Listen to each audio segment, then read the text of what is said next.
এখানে অনেক ওবায়দুল ভাই সহ উপস্থিত আছে। সবাই আমরা একজনকে চিন্তা করি। তখন আমাদেরকে এই সেলফি গ্রুপ থেকে প্রথমে আমাদেরকে সহযোগিতা করেছে। এরপর আমরা উপজেলা ভিত্তিক সবাইকে চিনতেছি, আমাদের ভাইদেরকে চিনতেছি। আমাদের লিটার আছে, লিটারের মাধ্যমে আমরা এখানে উপজেলায় আসি। তারপর হচ্ছে জালিয়া পালন ইউনিয়ন পরিষদ। প্রথমে আমাদের ইউনিয়ন পরিষদে আমাদের প্রথমে কার্ডের ব্যবস্থা করে দেওয়া হয়েছে। কার্ডের ব্যবস্থা হয়েছে, প্রতিবন্ধী কার্ড, ব্যক্তিদের কার্ড, বাতা। আমাদেরকে আমরা উকিয়া উপজেলায় এসেছি। আমরা যদি বিভিন্ন কাজে মামলায় থানায় আমাদের বিভিন্ন হয়রানি হয়।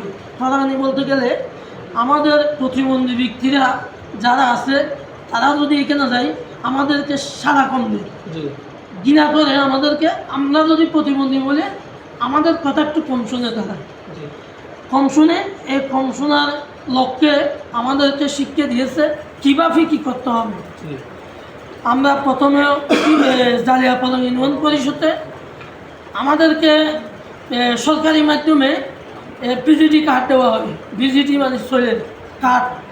এইগুলা আমাদের প্রতিবন্ধী ব্যক্তিদের থেকে কেন টাকা নিয়ে হচ্ছে, টাকা যেন না নেওয়া হয়, আমাদের সহযোগিতা করতে হবে এনজিওর মাধ্যমে। এবং উপজেলাতে মিটিং হয় এনজিওর মাধ্যমে। উপজেলাতে যেয়ে এটা কার্যকর করতে হবে। আমরা ছোটো একটু কর্ম করি, আমরা যেন আমরা সোনারপাড়া বাজারে আমি একটা লাইসম্যানি করি, টমটমের লাইসম্যানি করি। এটা আমাদের ইউনো সাহেব বলেছেন, এখানে তোমরা যদি লাইসম্যানি করো এখানে তোমাদের থেকে কোনো একটা টাকা সাদা দেওয়া হবে না। এটা আমরা সহযোগিতা করবো ইনশাআল্লাহ। তো যেন আমাদের প্রতিবন্ধী ব্যক্তিরা আছে যারা কর্ম করতে পারে, যারা সমাজে কর্ম করতে উঠে আসতে পারে, তারাই যেন সবাইকে স্টেশনে এবং সমুদ্রে ব্যবসা বাণিজ্য আছে এখানে যেন সহযোগিতা করে, সুযোগ করে আমাদেরকে এগিয়ে নিয়ে যা। এটা আমাদের